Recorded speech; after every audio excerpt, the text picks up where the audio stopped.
Olá, eu começo agora uma série de duas entrevistas sobre a medida provisória 927. Segundo o governo, essa proposta tem o objetivo de proteger o mercado de trabalho contra os efeitos na economia ainda imprevisíveis que virão no rastro do coronavírus. Nessa primeira edição, eu converso com a deputada Natália Bonavides, do PT do Rio Grande do Norte. Deputada, muito obrigada por sua presença aqui no nosso programa. Eu queria saber rapidinho, que a senhora falasse rapidinho para os nossos telespectadores, como é que a senhora está nesse esquema de teletrabalho, de onde a senhora está falando. Oi, eu que agradeço a oportunidade de participar. Eu estou falando de Natal, Rio Grande do Norte, aqui da minha casa, desde que eu voltei de Brasília, das nossas últimas sessões, que eu estou aqui sem sair de casa, e graças às tecnologias a gente está conseguindo, né, manter o trabalho ativo, manter o contato com a equipe, passar por esses tempos, né? Deputada, em linhas gerais, qual é a sua avaliação sobre a medida provisória 927, que agora já foi parcialmente corrigida pela 928? Então, nós acreditamos que a medida provisória que foi editada pelo governo Bolsonaro, ela foi uma péssima solução para o problema que a gente está enfrentando, que é um problema que vai se agravar ainda muito mais. O que nós estamos vendo vários países fazerem? O Estado passar a entender a necessidade social que vai acabar aumentando, né, a necessidade de uma assistência às pessoas que vão ficar sem trabalho, a necessidade de dar um suporte a quem vai ter que ficar em casa.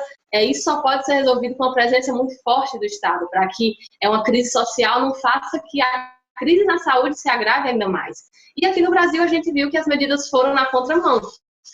A gente está vendo que essa medida provisória, ela pensou em proteger empresas grandes, mas não pensou em proteger os trabalhadores.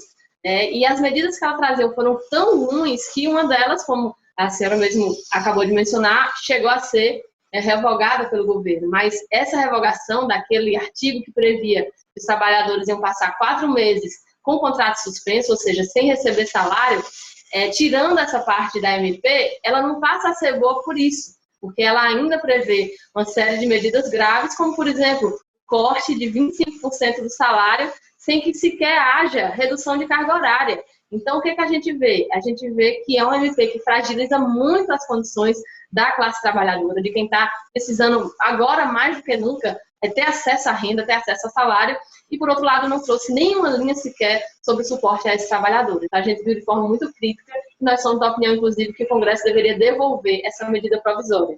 Deputada, a senhora é autora de pelo menos 3 proposições que tratam dessa questão de preservação do mercado de trabalho em função da crise do coronavírus. De maneira geral, em que as suas proposições se diferem da medida provisória 927? Ela difere em absoluto, né? As proposições que nós trouxemos foi uma série de projetos de lei que tem o foco nos trabalhadores, nas micro e pequenas empresas e em populações vulneráveis, como agricultores familiares, população em situação de rua. O que a gente entende que deve ser feito agora em relação aos trabalhadores? É preciso garantir que existe uma fonte de renda mínima, é preciso garantir que ninguém passe a ficar sem ter o que comer, que a gente não passe o problema de morrer do coronavírus virar um problema de morrer de fome, porque as pessoas vão estar completamente desassistidas. Então, nós previmos um BPC temporário, né, que, enfim, seria uma fonte de renda temporária para, inclusive, trabalhadores que não estão na formalidade. Hoje a gente tem mais de 40% de quem trabalha no Brasil na informalidade. Significa que essas pessoas estão fora do sistema de seguridade, que não têm acesso a seguro-desemprego, não têm acesso a nem licença de saúde. Então, essas pessoas precisam ter uma renda que garanta que, por serem informais e vão ter que ficar sem trabalhar, ou vão ter o seu público ali na prestação de serviços sumindo, né? Não vão ter para quem prestar serviço, precisam ter uma renda mínima. A gente também está vendo em todo o país que as aulas, as escolas, as universidades, enfim, foi uma das primeiras coisas que foram suspensas, né? E hoje a gente tem, por ter um contingente muito grande de população pobre, muitas famílias que as crianças e adolescentes dessas famílias se alimentam na escola, elas têm a segurança alimentar garantida exatamente pela alimentação escolar. Então, um outro projeto foi para garantir que o Bolsa Família tenha um benefício temporário também para essas famílias que têm crianças e adolescentes que estão sem aula. Houve outras medidas, como auxílio emergencial temporário para a população em situação de rua, para os agricultores familiares e medidas também para as micro e pequenas empresas, que a gente sabe que também vão ser muito afetadas. Deputada, o nosso programa está caminhando para o final, mas eu queria ouvi-la em relação ao ponto. A gente sabe que existem muitos casos na legislação brasileira que coisas que são para serem provisórias se tornam permanentes. Foi assim com a CPMF, é assim com muitos subsídios tributários que são concedidos às empresas. Como garantir que medidas como essa, que num primeiro momento retiram direitos dos trabalhadores para garantir o emprego, não se tornem perenes? Essa é também uma de nossas preocupações em relação à MP que o governo editou, né? Nós sabemos que já existe essa tendência neoliberal no governo, essa tendência em flexibilizar ao máximo e tirar a maior parte das garantias que os trabalhadores têm, e o que a gente está vendo é o governo aproveitar esse momento de crise para tentar emplacar muitas dessas medidas que eles anunciavam já querer fazer. Não é à toa que logo no início dessa crise do coronavírus, a primeira resposta que Guedes, ministro da Economia, deu sobre o que seria necessário para enfrentar essa crise foi aprovar as reformas. Imagine, todo mundo preocupado em como garantir a renda das pessoas e ele preocupado em aproveitar esse momento, até uma espécie de chantagem com o Congresso, para aprovar corte de salários de servidores, por exemplo. Né? Então, por isso que existe essa necessidade de uma grande vigilância em relação a essas medidas que estão sendo propostas. Nós que estamos propondo medidas assistenciais de emergência, todos esses projetos têm lá, de forma muito expressa, inclusive, que são medidas para se dar, para acontecerem durante a vigência dessa crise da pandemia do coronavírus. Mas o que a gente vê por parte da equipe econômica é tentar aproveitar esse momento para trazer essa visão neoliberal, que inclusive nem os países mais neoliberais estão fazendo isso agora, nesse momento de crise, para tentar emplacar isso. Né? E, infelizmente, essa é a solução errada. Agora a gente precisa que o Estado dê toda a atenção a quem vai ficar sem acesso à renda, para que a crise não vire uma pandemia, enfim, um estado de calamidade também na área social. Ok. Deputada Natália Benavides, eu agradeço muito sua participação no Palavra Aberta, nesse momento que a gente está fazendo tudo diferente, né? O Palavra Aberta virtual. Agradeço muitíssimo. Até uma próxima. Eu que agradeço. Um abraço e até a próxima. Você de casa que acompanhou a nossa entrevista, não sai daí, porque na sequência você vai assistir a uma outra entrevista com uma opinião diferente, como é a característica do parlamento. Opiniões diferentes sobre o mesmo tema. Até já. Ainda para conversar sobre a medida provisória 927, eu recebo agora no Palavra Aberta o deputado Cláudio Cajado, do PP da Bahia. Deputado, eu estou vendo que o senhor está em casa, conversando com a gente da sua casa, eu estou aqui também na minha casa. Como é que está sendo essa experiência de ser parlamentar, trabalhar no Congresso Nacional, na Câmara dos Deputados, em teletrabalho? Olá, Maristela. Olá, telespectadores da TV Câmara, programa Palavra Aberta. Um prazer enorme estar conversando com vocês aqui. É uma experiência realmente inusitada. Nós que somos políticos, né, estamos, na verdade, no exercício do mandato, além de exercermos outras atividades. No meu caso, eu sou agropecuarista, empresário, enfim, e advogado.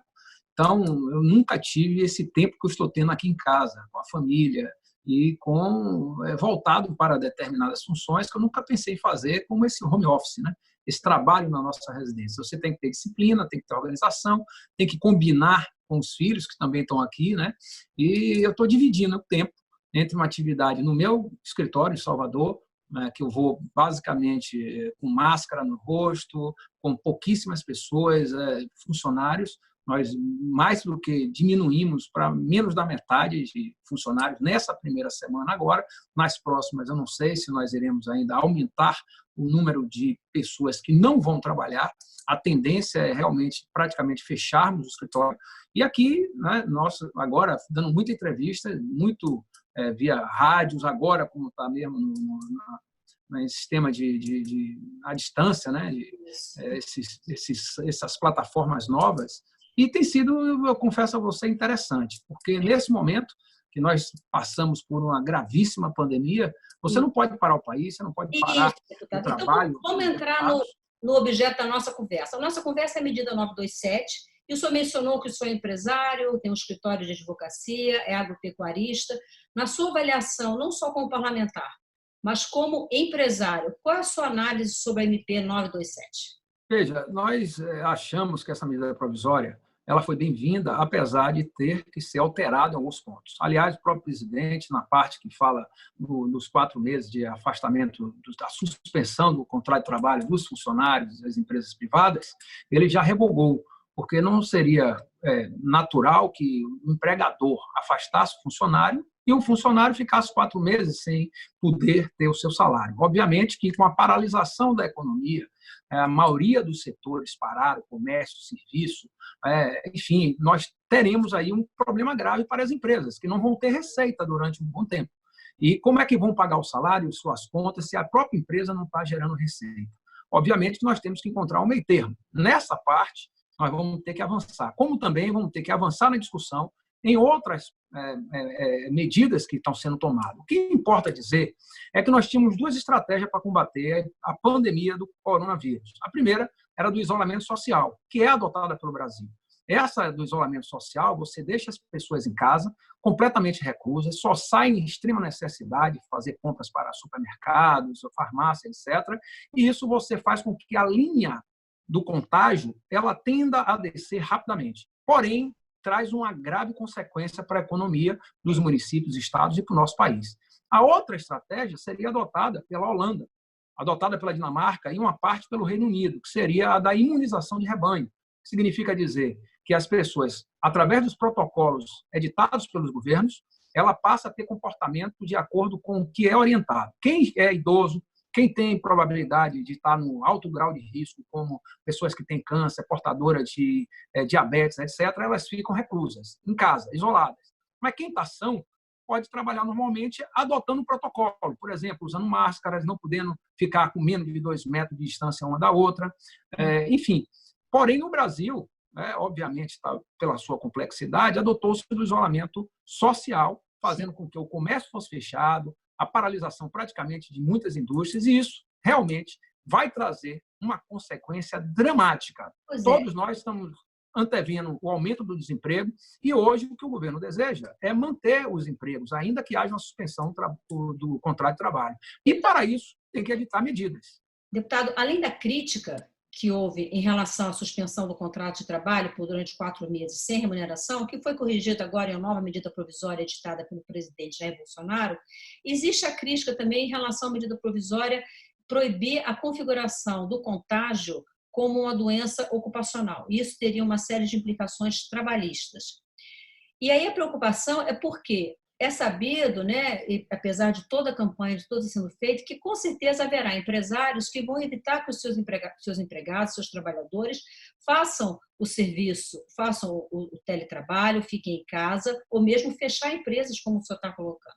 E tendem a forçar o trabalhador a continuar trabalhando. E aí aumentar a probabilidade de contágio. Só que a medida provisória diz que, para isso, o trabalhador teria que comprovar haver sido contaminado dentro do local de trabalho, o que é praticamente impossível. Como é que o senhor avalia isso? Veja, é como eu disse, né? Nós teremos que poder avançar na discussão e alterar os pontos que estão trazendo conflitos. O que eu percebo é que nós vamos ter aí uma problemática enorme pós-combate à pandemia do coronavírus em relação à atividade produtiva, tanto no comércio, como na indústria, como no setor das atividades liberais, os serviços principalmente. Então, a retomada dessa atividade econômica no Brasil como um todo, temos que ter algumas premissas. Primeiro, manter o emprego. Segundo, voltar a ter um poder aquisitivo por parte da classe trabalhadora. E as empresas, elas terão que ter recursos para poderem voltar a operar. Então, eu tenho discutido já internamente com alguns colegas no próprio governo e no debate dentro do Partido Progressista que nós vamos ter que fazer uma espécie de um plano Marshall para o Brasil. Temos que retomar a atividade englobando todos os setores da economia. Obviamente, essa medida provisória ela traz uma característica importante que nós não podemos deixar de levar em consideração, que é todas as medidas a serem tomadas têm que ter o acordo entre a classe patronal e a classe dos empregados. Isso tem que haver o consenso entre os dois lados para que ela possa prevalecer. Então, no limite da Constituição, isso ficou bem claro, há de se desenvolver uma discussão entre o empregador e o empregado para chegarem ao ponto de equilíbrio necessário de não perder o emprego não deixar, ao mesmo tempo, a empresa com dívidas, já que ela não está gerando receita, e encontrar o equilíbrio, como eu disse, e que as duas partes saiam beneficiadas. O empregado, para não perder seu emprego e receber seu salário, e a empresa, para poder ter uma forma de manter o emprego e pagar o salário, mesmo não estando em atividade. Uma das alternativas seria a empresa suspende o contrato de trabalho e o governo, por exemplo, libera o auxílio-desemprego durante a fase do afastamento, antecipa o seguro-desemprego. Essa, inclusive, é uma medida que está sendo discutida, o deputado Ricardo Barros já aventou essa hipótese dentro do nosso partido, e é uma possibilidade que o governo tem para estudar. Quanto a outros pontos, como esse, na pessoa ter que provar o empregado que adquiriu o coronavírus dentro da empresa ou não, é mais complicado. Nós vamos ter que fazer uma discussão, né, agora virtual, e alterar a medida provisória naqueles pontos que nós julgarmos necessário para manter o principal objetivo, a paz social. Nós temos que, nesse momento, cerrarmos fileira contra a pandemia do coronavírus e manter a paz social entre empregados, empregadores e toda a população brasileira. Deputado, o nosso programa chegou ao fim e me parece que existem 3 palavras que são fundamentais: paz social, solidariedade e isolamento social, não é isso? E que nós vamos vencer, vamos ter otimismo, o Brasil é grande, ele não vai se dobrar apenas por um momento tão grave como nós estamos enfrentando, dessa pandemia do Covid-19, mas nós vamos superar isso e vamos voltar à atividade econômica. Não vamos perder o otimismo. Esse momento é um momento de podermos orar, acima de tudo, pedir a Deus que nos proteja, fazermos a nossa parte. Os governos estão fazendo nas 3 esferas, federal, estadual e municipal, a parte deles, e eu tenho certeza que nós vamos dessa pandemia. Deputado Cláudio Cajado, muito obrigada. Eu lhe agradeço. Um abraço. Você de casa que acompanhou nossa entrevista, eu conversei com o deputado Cláudio Cajado, do PP da Bahia, sobre a medida provisória 927. A gente se vê na próxima edição do Palavra Aberta. Até lá.